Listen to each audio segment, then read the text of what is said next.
Saya juga mau dialog. Saya mau ketemu lah sama siapa. Mari kita bahas ya kan. Mungkin tidak usah di publik ya. Tokoh-tokoh yang Indonesia gelap. Yeah. Pertama saya bicara pasar modal dulu. Pasar modal itu adalah pasar. Ya. Pasar saham. Pasar saham itu dipengaruhi oleh mekanisme pasar. Kadang-kadang naik, kadang-kadang turun, ya kan? Ada siklus, dan itu berjalan. Orang yang masuk pasar saham, dia tuh cari untung secepat-cepatnya, ya. Ini kalau kita bedakan dengan direct investment, bedanya adalah ini cari untung cepat. Kalau ini dia punya rencana, saya bikin pabrik. Bahan bakunya ini, bahan baku boksit lah, nikel lah, bahan baku batu bara lah, ini bahan baku, ini pabrik, ini distribusi, marketing, ini untung saya 5 tahun, 10 tahun, 30 tahun, ya. Jadi kita bedakan. Nah, kalau saya lihat fundamental kita kuat, ya. Apa yang terjadi di pasar saham, kita punya kekuatan dan kita akan investasi. Ya. Orang selalu bicara kalau pasar saham jatuh, kalau pasar saham naik, orang diam. Iya kan? Waktu sempat berapa hari yang lalu kan turun. Wow, ya kan? Ekonomi Indonesia kacau, gelap, Prabowo gagal, bla bla bla. Begitu berapa hari naik lagi, diem, nggak ada yang komentar. Sekarang pasar saham di Amerika merah, turun, jauh sekali. Tapi pandangannya Trump, oh enggak, ini iya, tapi pada saatnya akan naik lagi, gitu. Karena dia melakukan hal-hal yang dia anggap memperkuat ekonomi Amerika. Ya, ini jawaban saya soal pasar modal. Jadi makanya saya tuh nggak terlalu takut sama pasar modal. Ya, karena Indonesia punya kekuatan itu. Yang kita sadar ya, kita jangan punya rasa rendah diri. Kita kayaknya diprogram bangsa kita, elit kita juga, bahwa kita ini lemah, kita kalah, kita ini dijajah, kita ini hebat gitu. Loh, kita hutang besar, hutang kita dibandingkan dengan banyak negara, hutang kita salah satu yang secara perbandingan itu terkecil di dunia. Hanya 4-5 negara lebih kecil dari kita. Iya kan? Inflasi kita terendah di dunia. Orang-orang ingin belajar bagaimana Indonesia mengendalikan inflasi. Anda lihat inflasi Turki 44%. Dia udah hebat ini, dia turun dari 85%. Argentina 117%, dia udah turun. Nggak tahu 300% dia. Jadi kita ini harus jangan terlalu takut bahwa dunia ini tidak baik-baik saja. Kita penuh dengan kesulitan. Kita penuh dengan, terus terang aja kita koreksi diri ya sebagai bangsa, selama 30 tahun ini kita banyak melakukan blunder. Kita akui saja. Jangan salah siapa presiden. Masa satu presiden bertanggung jawab atas semua? Ini banyak blunder. Dan ini juga salah.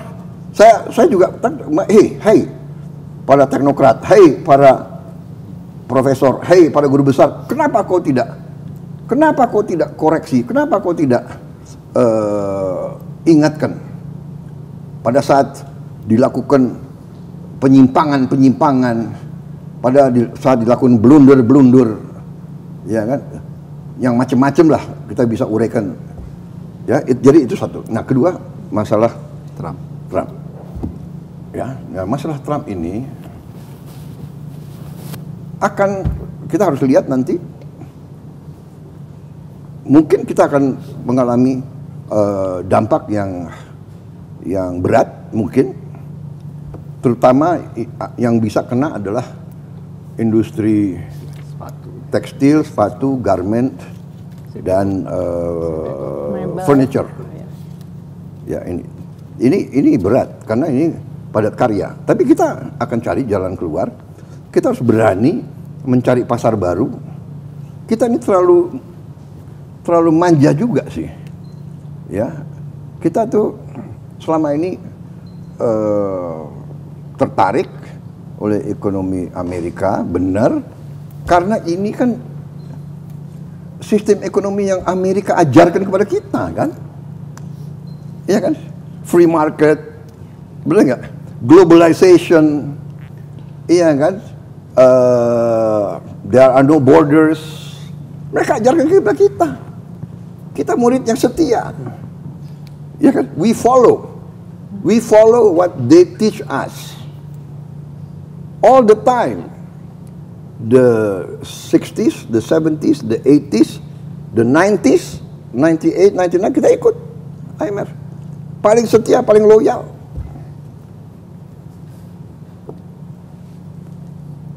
Sekarang kita harus bangun, kita harus dewasa. Dan tidak hanya kita, Eropa, negara ASEAN, semua, Australia, semua. Kalau begitu, sekarang situasi berubah. Dan memang benar situasi berubah. Dan itu yang saya sudah ingatkan bertahun-tahun, saya ingatkan. Tolong buka rekam digital saya, rekam jejak saya. Saya sudah ingatkan. Saudara-saudara sekalian, Indonesia harus berdiri di atas kaki kita sendiri. Tapi orang bilang, oh retorika. Tidak, saya dari dulu. Saya dari dulu memperjuangkan, saya sudah sadar, saya sudah mengerti bahwa suatu saat nobody is going to help us. Tidak ada yang akan bantu kita kecuali diri kita sendiri. Dan ini realita. Tidak ada yang bantu India, tidak akan ada yang bantu Vietnam, tidak akan. Setiap negara harus mengurus dirinya sendiri. Tapi, banyak orang mengatakan juga bahwa Amerika memaksa semua negara untuk cari pilihan lain. Nanti Kanada sudah mengatakan, ya. Anda baca, Anda dengar pidatonya Perdana Menteri Kanada, kalau Amerika tidak memimpin, Kanada akan memimpin. Bayangkan, Kanada nanti sama Eropa Barat, ya kan? Saya akan berangkat juga ke Eropa awal Mei. Saya akan ketemu Perdana Menteri Anwar nanti sore. Kita koordinasi. Kemarin Menko Perekonomian Pak Airlangga dari Kuala Lumpur koordinasi. Nanti menteri-menteri ASEAN juga akan koordinasi. Dan kita terus hubungan negosiasi. Saya akan kirim Pak Airlangga ke Washington. Kita sudah punya kontak dengan tokoh-tokoh di Washington. Kita akan diskusi. Negosiasi? Untuk negosiasi? Ya, kita akan negosiasi. Kita bilang, loh, tapi satu hal yang saya ingin sampaikan. Amerika sebenarnya punya hak. Ya. Karena dia ingin membela kepentingan nasional dia. Ya kan? Bayangkan negara-negara lain punya surplus $300 miliar, $200 miliar, $100 miliar, ya kan? Benar nggak? Ya, dibenarkan oleh WTO juga. Iya kan? Kita ini termasuk surplus yang kecil, tidak terlalu besar, $18 miliar. 17 ya, tapi maksud saya juga, ya, pengusaha-pengusaha kita juga harus istilahnya punya long term planning, ya, dan tidak tergantung kepada satu pasar yang enak. Iya kan? Iya kan? Iya, iya. Kita harus berani. Kenapa kita tidak ke Afrika? Diversifikasi. Afrika itu the new emerging market of the world. Afrika loh. Jumlah penduduknya besar, resources-nya banyak, ya kan?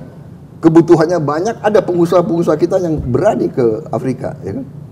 Benar nggak? Salim Group, dia di mana-mana di Afrika itu. Mereka sekarang hobinya makan Indomie. Dan mereka kira Indomie itu makanan mereka itu. Kayak spaghetti, jatuhnya mengganti spaghetti. Ada di Nigeria, Ethiopia, di Turki, Tanzania, di Mesir. Jadi we have to look for new market, benar nggak? Yang kita concern hanya memang apa itu garment, sepatu, ya kan? Itu yang dua concern. Tapi, nah ini bagian ya, makanya masalahnya adalah kita harus berani dan saya bertekad untuk mengurangi kemiskinan. Jadi kalau orang miskin kita keluarkan dari kemiskinan, dia punya resources, dia punya uang, domestic market kita hidup. Kita 300 juta loh sebentar lagi, ya kan? Kita sebesar Amerika. Jadi nanti sepatunya kita jual aja di antara kita. Pakaian, kita punya anak sekolah, berapa anak sekolah kita ya? 60 juta kalau nggak salah. 70 juta. Penerima manfaat nanti 82 juta. Jadi mungkin anak-anak kita ya mungkin 75 juta mungkin. Mereka butuh sepatu. Mereka butuh pakaian, pakaian olahraga, pakaian pramuka. Ya kan? So, ini nanti saya harus kumpul dengan tokoh-tokoh industri, tokoh kita bicara, kita cari jalan keluar dan kita berusaha mitigasi kesulitan yang akan ditimbulkan, dan kesulitan ini akan kena seluruh dunia. Tapi ini ya sekarang tinggal terjadi apa? Shifting. Orang lagi cari teman ini, ya kan? Cari kawan, bilang gitu. Kita juga bingung sebetulnya, benar nggak? Iya kan? Tapi dalam arti kita mengerti bahwa mereka concerned bahwa ekonomi mereka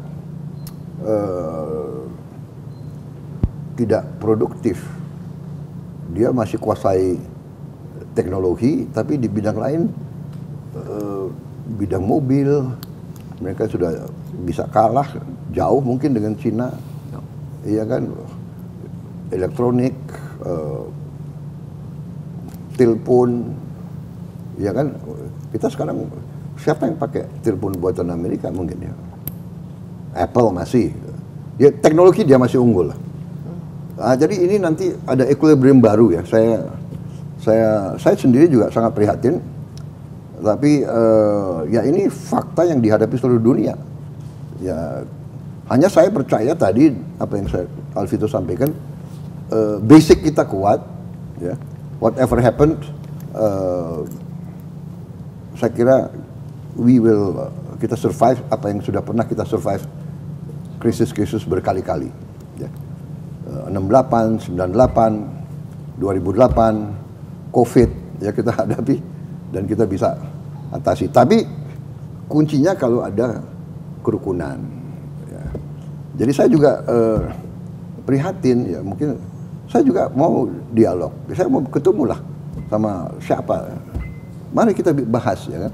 Mungkin tidak usah di publik ya. Tokoh-tokoh yang Indonesia gelap, Indonesia gelap. Maksudnya oke, kalau memang Indonesia gelap, mari kita kerja supaya Indonesia tidak gelap. Iya kan? Kok Indonesia gelap? Kabur aja deh. Kabur aja dulu deh, ya kan?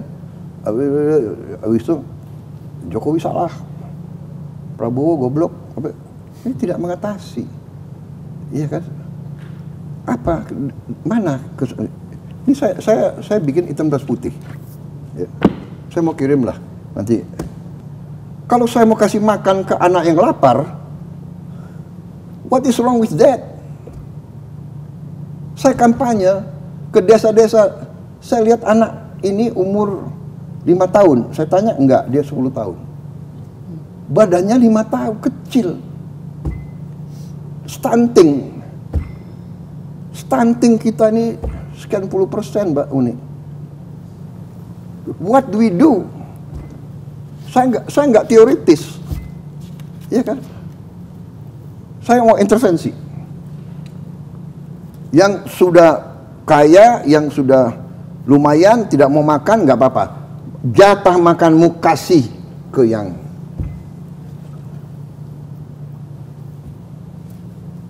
Ini sesuatu yang tidak bisa saya terima di hati saya. Ada anak dikasih makan, telurnya dipotong, dibungkus. Guru, kenapa? Untuk adik saya di rumah. Ada anak dikasih bingkis, dikasih tidak makan. Kenapa? Ibu saya di rumah. Di rumah nggak ada nasi. Dia bicara dengan tidak sedih. Dia bisa, ini tidak bisa terjadi. Saya nggak terima.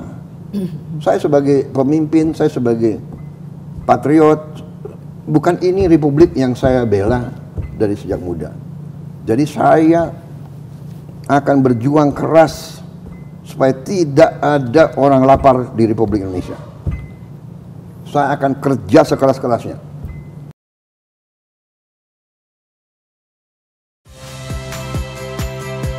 Saya Priska Clarissa. Saksikan program-program Kompas TV melalui siaran digital, pay TV, dan media streaming lainnya. Kompas TV, independen, terpercaya.